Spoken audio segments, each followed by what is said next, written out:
Are you doing it because you have an understanding of the danger beyond that fence and you want to keep your distance from that danger?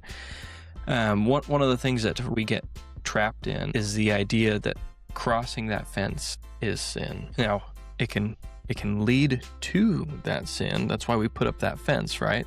You get closer, one step closer to that next step. But the crossing of the fence itself is not typically sinful. We cannot judge those that are around us because we don't know what they're going through. We don't know what their relationship is with God. And if we are judging someone because of something that they're doing or the way their life is turning out or whatnot, then it probably is an indication that we're lacking some kind of relationship with God as well. I would say that a sign of spiritual maturity would be that you can judge experiences of people enough that you can make choices and decisions in your own life that are fences in your own life and be comfortable setting those fences for yourself without feeling like you need to set fences for everybody else. Yeah. And a lack of judgment doesn't mean that we don't give advice or that we don't give encouragement to do certain things. Or don't call out something that is sin or is wrong. Yeah.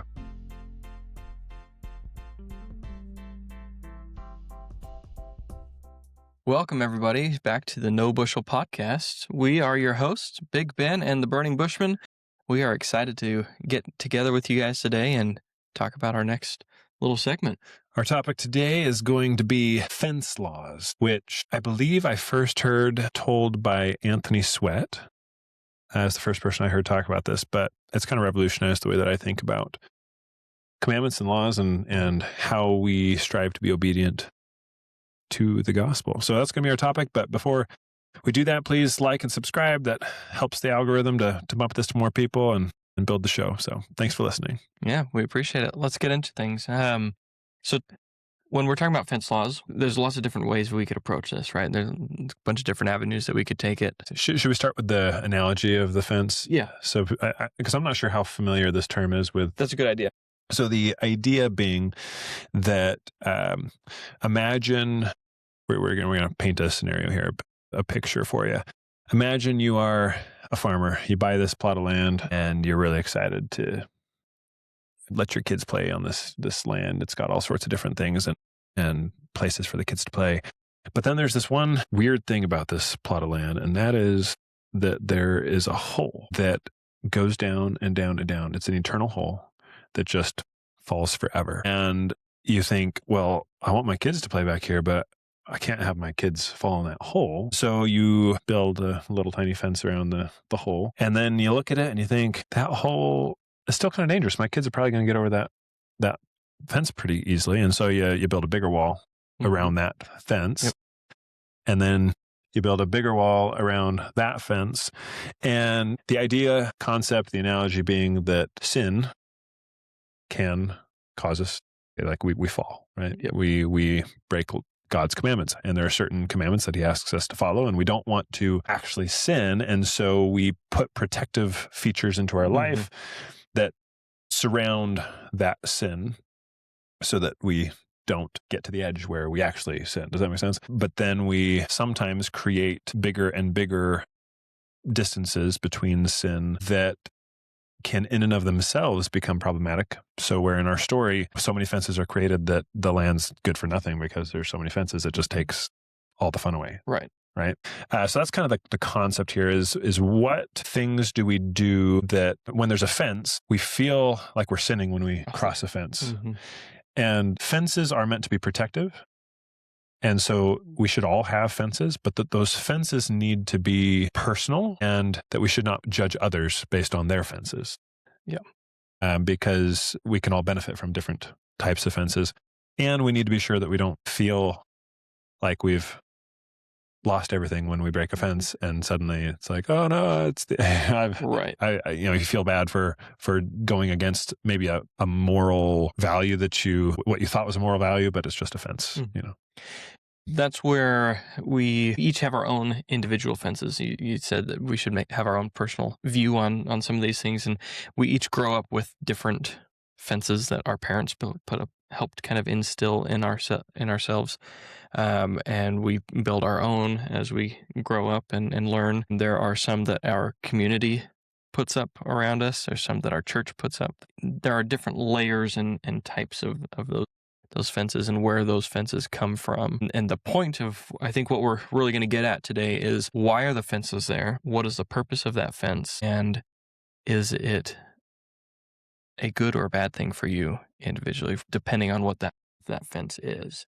And that fences sometimes need to be removed or replaced with different things. So let's just, case in point, share an example here to bring it to life for people. So many of us in my generation grew up with certain rules on the Sabbath. We wanted to keep the Sabbath day holy. And so in a kid's mind, keeping the Sabbath day holy at my house meant we didn't play outside on Sunday, and we kept our Sunday clothes on all Sunday.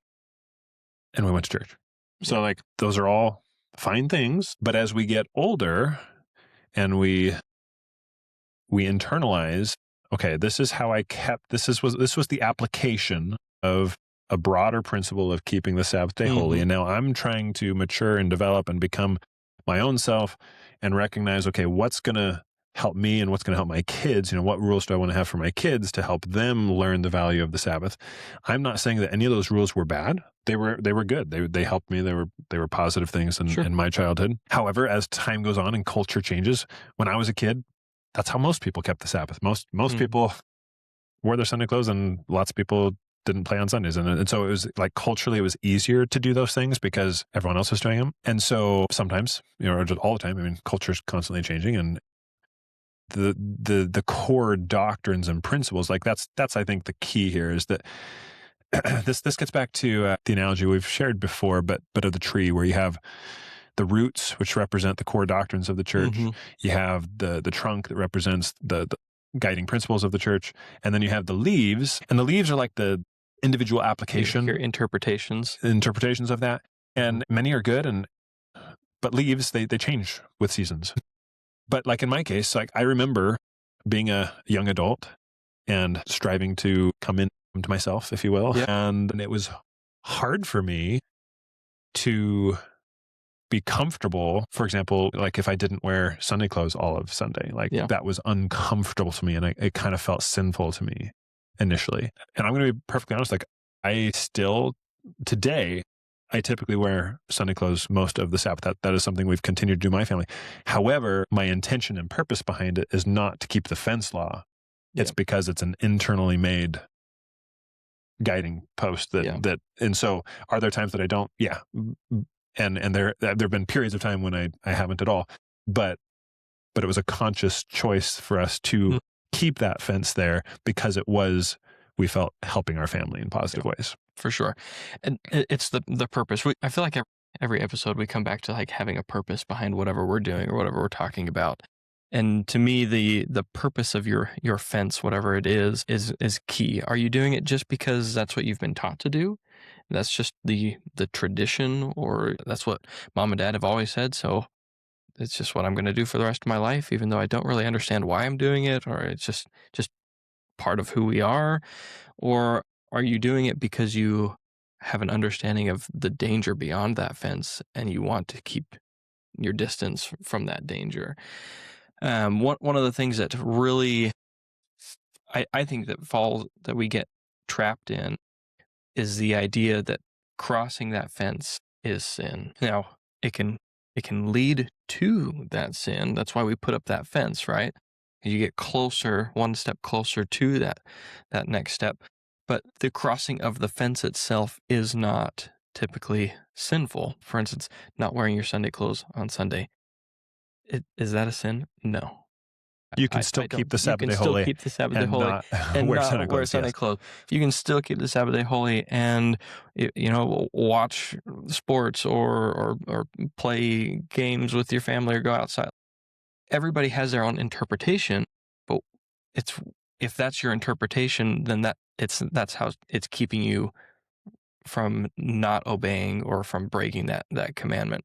For instance, this is maybe a simpler example that I think is just more obvious. You look at sexual purity, for instance.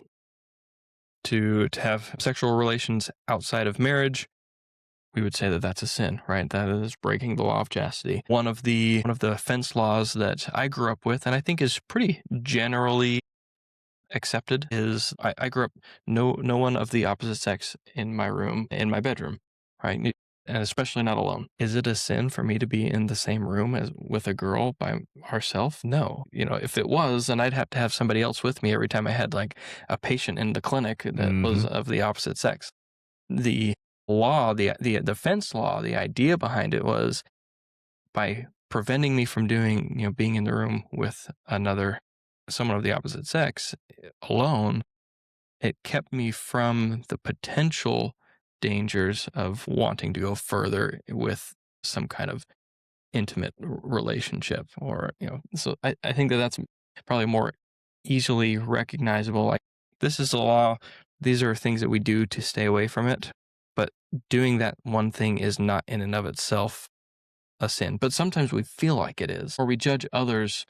I see you wearing or you see me not wearing my Sunday clothes, and are you judging me because I'm not living or I'm not keeping the Sabbath day holy in your eyes, but in my eyes, I'm living it to the fullest. And that's where there's this wrestle that we have. And I think this is a natural part of maturation is as children, just due to necessity, like you just do what you're told. Yeah.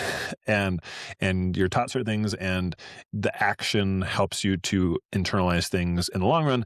But sometimes that internalization, there's a growing period there where we kind of have to wrestle with like, okay, like this doesn't quite match what I'm used to and what feels natural or good. And so then, and in that, what I would call ambivalence, where we care, we want to do what's right, but at the same time, it doesn't perfectly match up in our head, and there's this alignment issue, and we sometimes we do feel judgmental of somebody else for doing something that we're doing, but at the same time, we don't really feel like we have to do it that way, right? Like there's this inner tension. And if we have a broken heart and a contrite spirit, and we humble ourselves before the Lord, and we seek and point ourselves at the doctrine and the core principles of the gospel, then ultimately all of those little wrestling tension aspects that we deal with, we can resolve because we will be rooted in the core teachings and doctrine of that. And so this is a common thing because we eat dinner together on Sundays, and Right. I'm still in my church clothes and they're not in their church clothes. And sometimes, not with you because I know you well enough, but with other people, sometimes I think he thinks I'm judging him because I'm still wearing my Sunday clothes and he's not. And he probably thinks that I think that you should be wearing your Sunday clothes.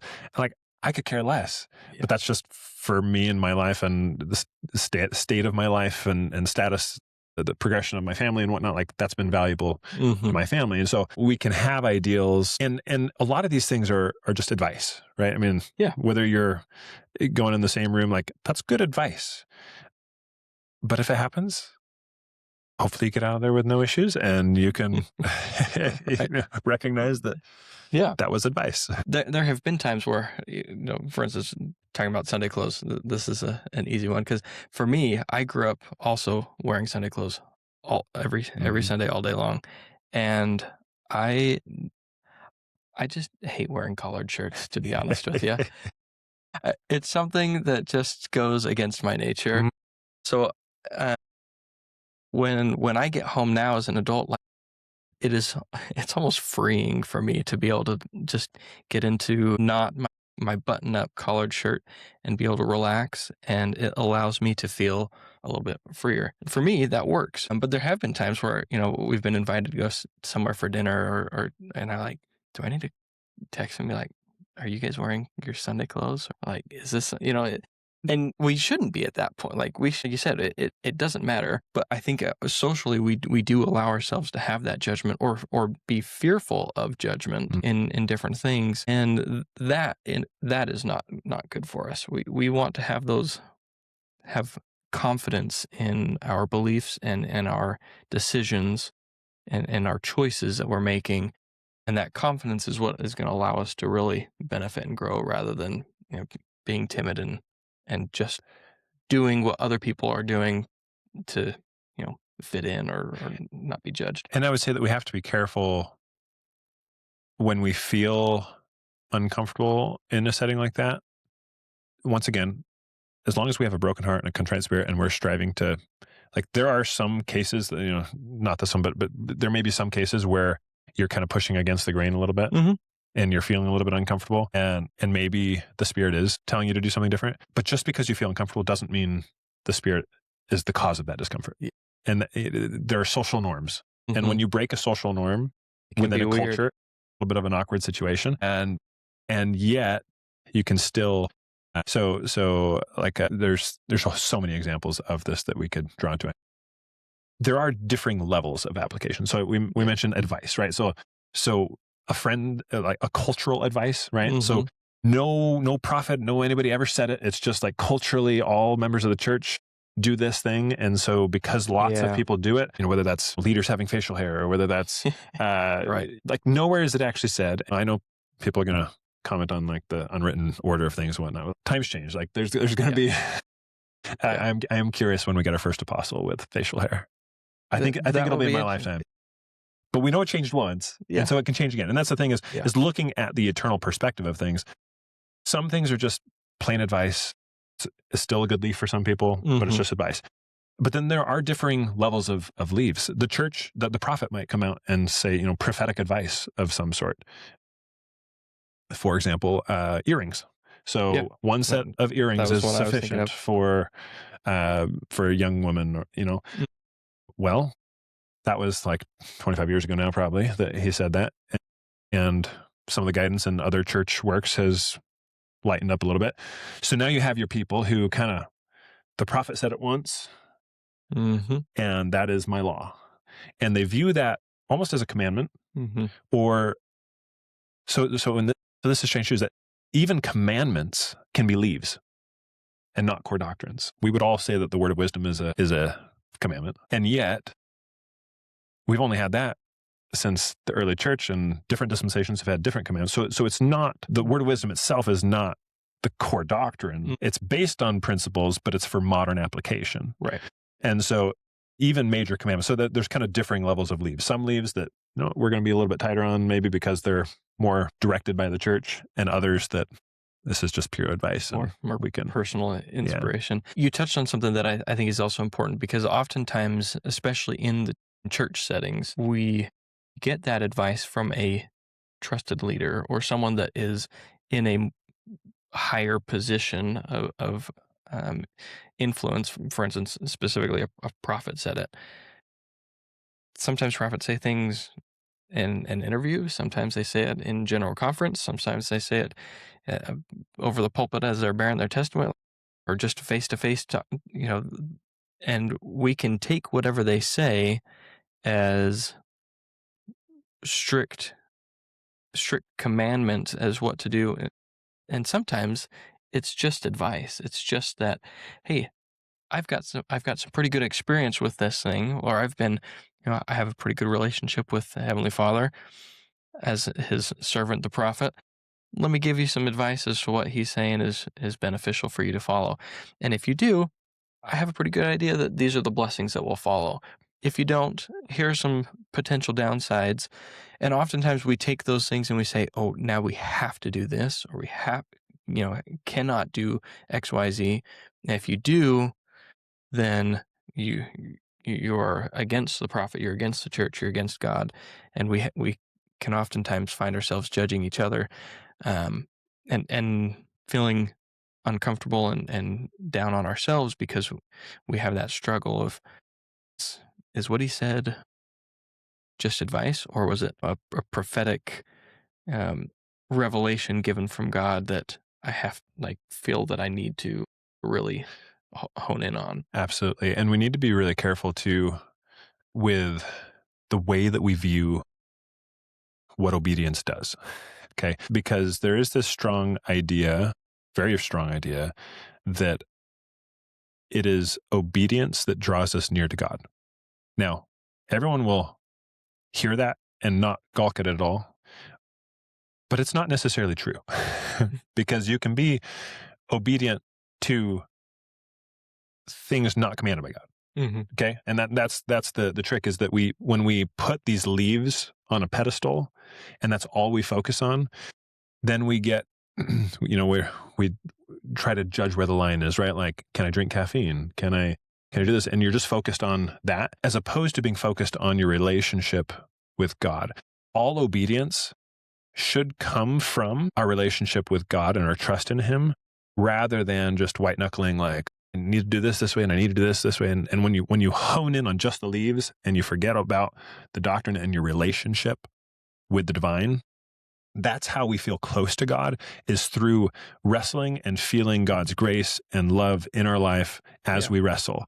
And if we don't invite God into that wrestle, then ultimately we're going to get pushed out into the zealots or to the apathetic, and we're going to suffer the consequences, even though maybe for years we were obedient and looked like we were doing everything right, because obedience is not what draws us near to God.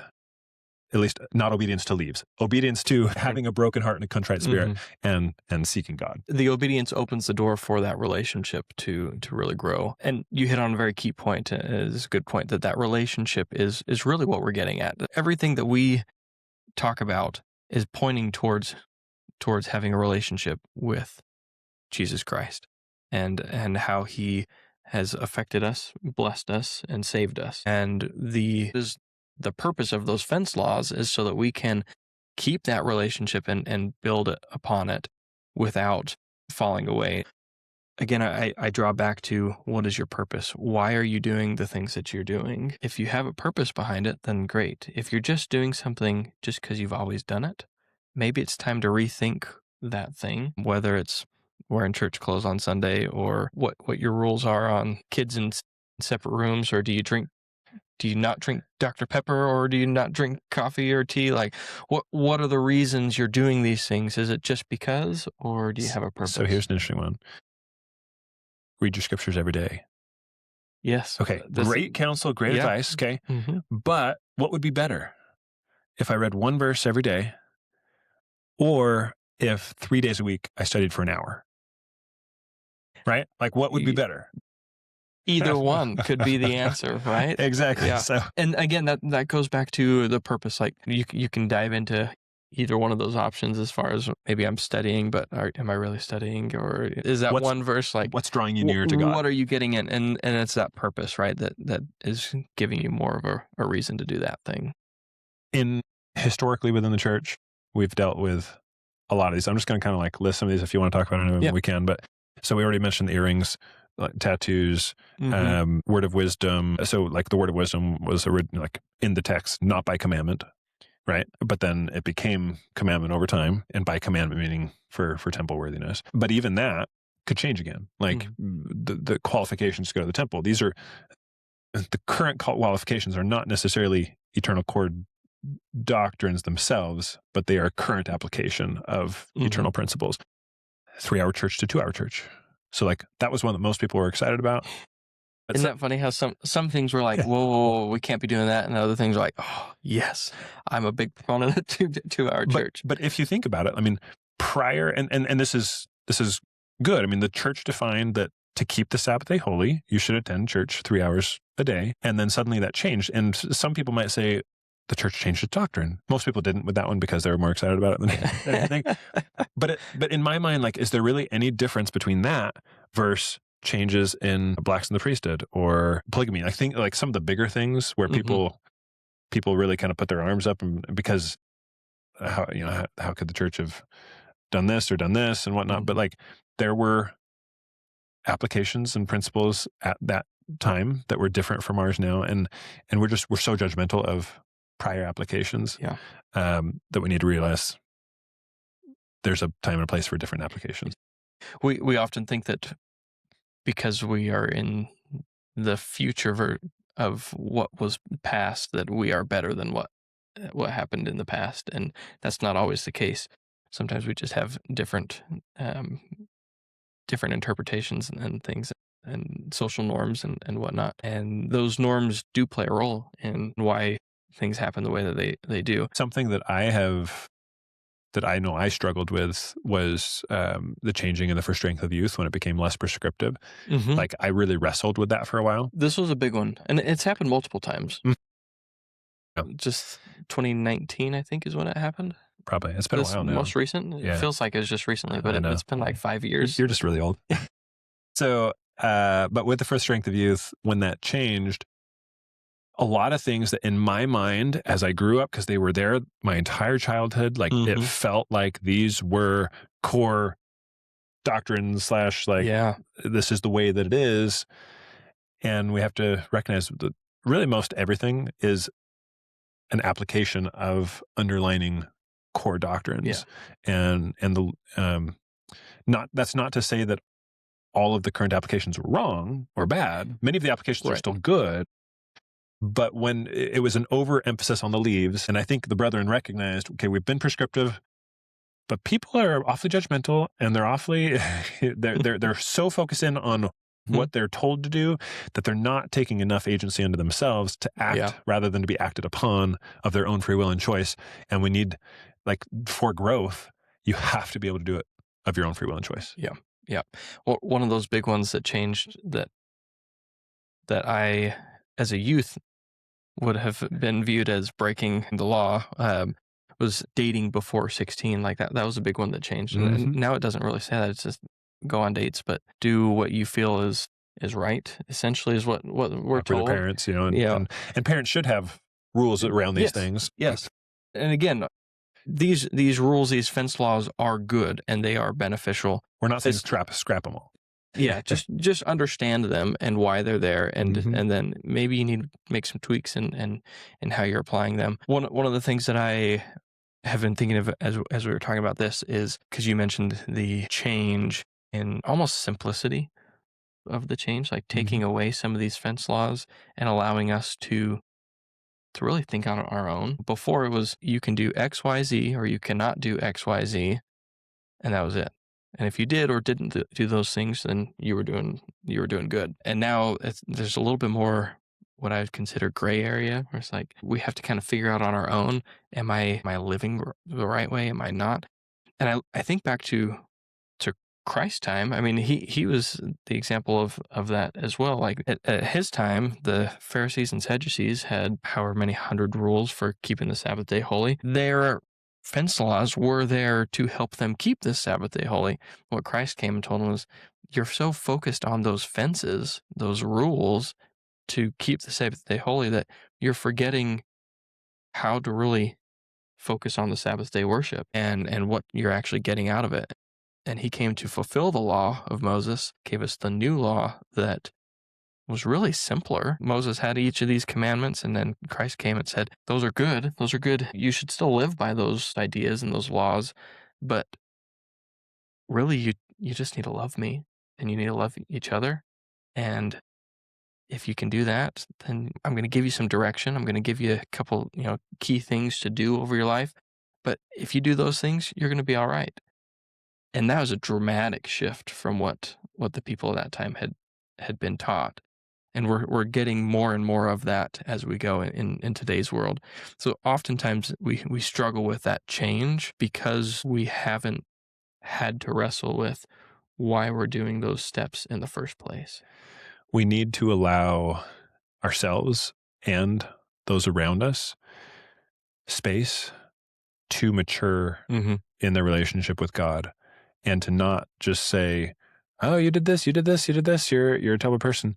But as we have that ability to grow in our relationship with Christ, sure, there is protection. So this is, I think, where the boundary is, like there is protection for keeping the commandments, and certainly we encourage and strive to have people keep the commandments. But when you get too many of those fence laws, it interferes with our relationship development with God, and that's where it becomes problematic. And I think that's why, the brethren as a church, the leadership of the church, I'm sure that they're very cognizant of this type of thing. They understand that human nature will naturally lead us one way or another. So sometimes they kind of pull us back, and sometimes they let us be free. But ultimately, we cannot be saved in ignorance. And sometimes blindly following something, while it might keep you safe for a period of time, in the long term, it's going to be spiritually detrimental if if we don't allow our spirit to draw near to God through it. Yeah. This is something that as a parent I struggle with because, for my 5-year-old, how many fence laws do I really need to put up for him? He's doing okay. As he gets older, there will be times where he's going to struggle with different things. But as a parent, I want to introduce those laws to keep him safe. But I also want to make sure that as I'm teaching my children that they understand why those fences are there. Why am I giving him the rules? And every kid's going to grow up at some point thinking, man, mom and dad kept telling me to do this, this, and this, and these are all the rules. And we naturally have a rebellion of sorts in some form or fashion, I think each of us do. Just like you mentioned earlier, you had to kind of come into yourself as far as what you felt on different things. And my hope is that I can teach my children well enough, not just protect them well enough, but I can teach them so that they will understand when it comes time for them to come into themselves and be on their own, that they will be comfortable and confident in making their own choices. And whether or not they follow all the same things that I do in my life, I doubt that they will. But my hope is that I can get them to a point where they will be comfortable and confident in their decisions and not just do it just because I said to. Yeah. I feel like one of the very common reasons for people to leave the church is because they've been too focused on the do and not focused enough on the grace of God and the relationship that they can build with him. But it does take wrestling. And I think we need to allow people and even tell them this, it's good to wrestle with things and don't feel bad for it. That's a natural part of life. The garments just recently changed styles. They have the sleeveless style garments. That was one. I mean, there's all sorts of chatter and people get all excited about these different things. But it's funny because you have there's the people who are like, heck yes. And then there's the people who are like, no, they're going to ruin our faith and go apostate. And there's been this connection that garments symbolize or the definition of modesty or other things that people, they're just assumptions that we make from childhood on. And we have to just remember these were fences and not saying that they're bad fences in all cases, but we need, obviously the brethren are saying we need to give people a little more opportunity to be free in coming into that relationship. I mean, and where in the temple recommend does it say, are you wearing your garment so that you'll be modest? Yeah, right. Exactly. No. And yet that's just the way that the assumptions that we have made around it. And again, we've talked about this pendulum swing, right? And the opposite reactions of different things. You've got the people that are like, yes, let's I love the sleeveless option because now I feel so much freer and because garments were really restricting me beforehand. And then you've got the others that are like, well, now everybody's going to be totally immodest and be walking around with tank tops. But I think both sides of that argument are missing the point of which is what you're getting at, I think, is that you can be upset or excited about and in opposition with both sides. But when you realize that you're in opposition, why are you opposite? What's the purpose behind that? Why are the garments there? They're for us to remember, to remind us about our covenants that we've made with God and to remind us about Christ. And they're meant to be a protection for us. If we wear them, then we're promised to, but we aren't necessarily told how to wear them or, and what type of clothing you're supposed to wear with it. It just says, wear it and these are the blessings you will receive. Yeah. So another analogy to how it's, and because I really think that this is an important lesson for us to learn that obedience is not what makes us feel close to God. It is a protection and it is a good thing. And he wants us to be obedient, but not out of self-will power, but out of a desire because we've felt of his grace and we have felt of the power that he has to redeem us and to make of us more than we are of ourselves. Elder Gilbert, the new apostle, it was just called, gave a talk. His last general conference talk was on slope. And he talked about how our starting point, right? In the grand scheme of things, our starting point makes no difference. It's our slope. And so that concept hits this point too, because you can have someone with a very low intercept. And are they keeping all of the commandments? Like a seasoned member of the church is keeping all the commandments? No, most likely not. They're not. And yet, if their slope is upward, can they still have the Spirit? Can they have a great relationship with Heavenly Father, and will it continue to grow over time? Whereas that seasoned member of the church, they might be looking like they're doing everything great, but and I guess maybe we need to classify like obedience to the extraneous, like strict obedience versus like it's all about the relationship. And his slope might be downward, and that's why that guy might end up leaving the church. But then 10 years from now, that guy's that person who you never would have thought would have been a stake president is now a stake president, or like whatever, become the strongest whatever it is. member there. Exactly, for sure. That's where the lack of judgment is important. Like, we cannot judge those that are around us because we don't know what they're going through. We don't know their background. We don't know what their relationship is with God.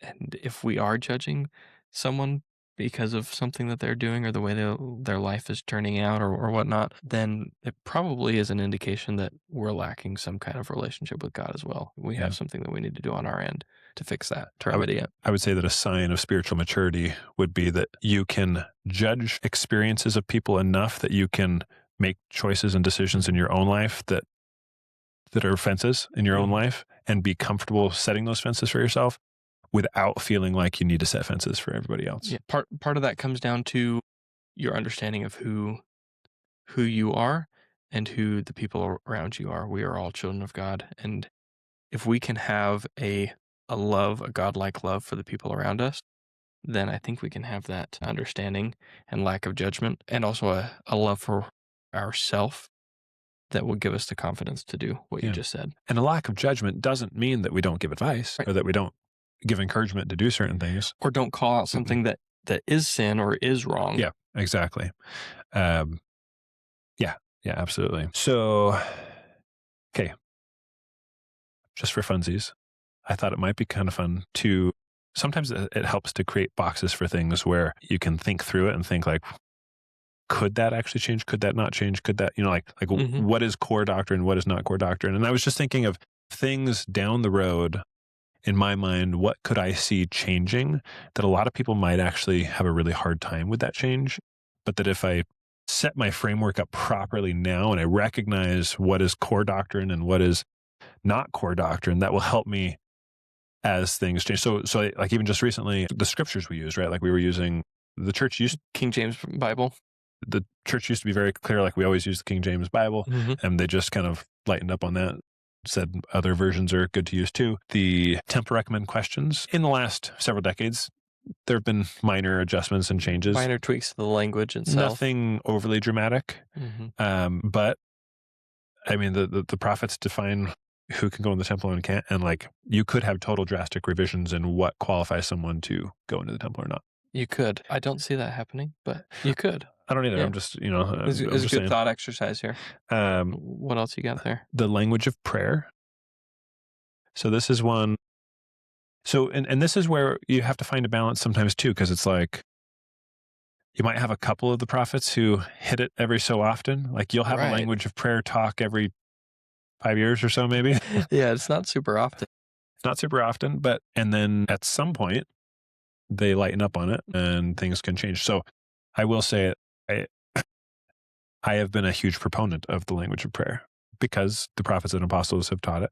But as time changes and cultures change, and as fewer and fewer people use the language of scripture or are familiar or understand it, I could totally see where that could change. And I will say, little canary in the coal mine here, if you've not noticed, this year was the first year I noticed that.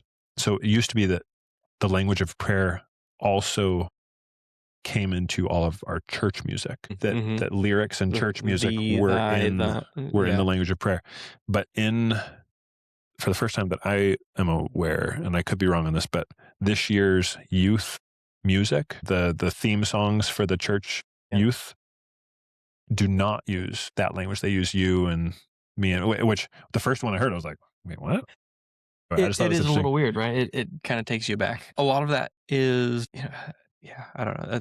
It makes you think that there's changes in social norms that I think affect some of that, and whether or not that's a good or bad thing. Like sometimes it's just change is change, and sometimes just differentiating yourself is good, regardless of what that differentiation is. In the language of prayer, like I know where I grew up, the stake president was a part of like some community groups, and they like always wanted him to pray because they were like, his prayers sound so cool because he used like special language. Right. That so few people use it now that I wonder if the meaning or the differentiation is less valuable than what it once was. Yeah. That's not to say that we should all start using prayer. The brethren have still invited us to do that. But I could see where the brethren would come out and say, you know what, it's okay if you don't anymore. Like that could happen. I'm not saying it will. I'm just saying it could. Grooming standards, we know facial changes over time. Hair has changed over time, but that I could see that one changing again. You're soon. just waiting for an apostle to have a beard. I am. Or maybe I guess they'll start with the 70.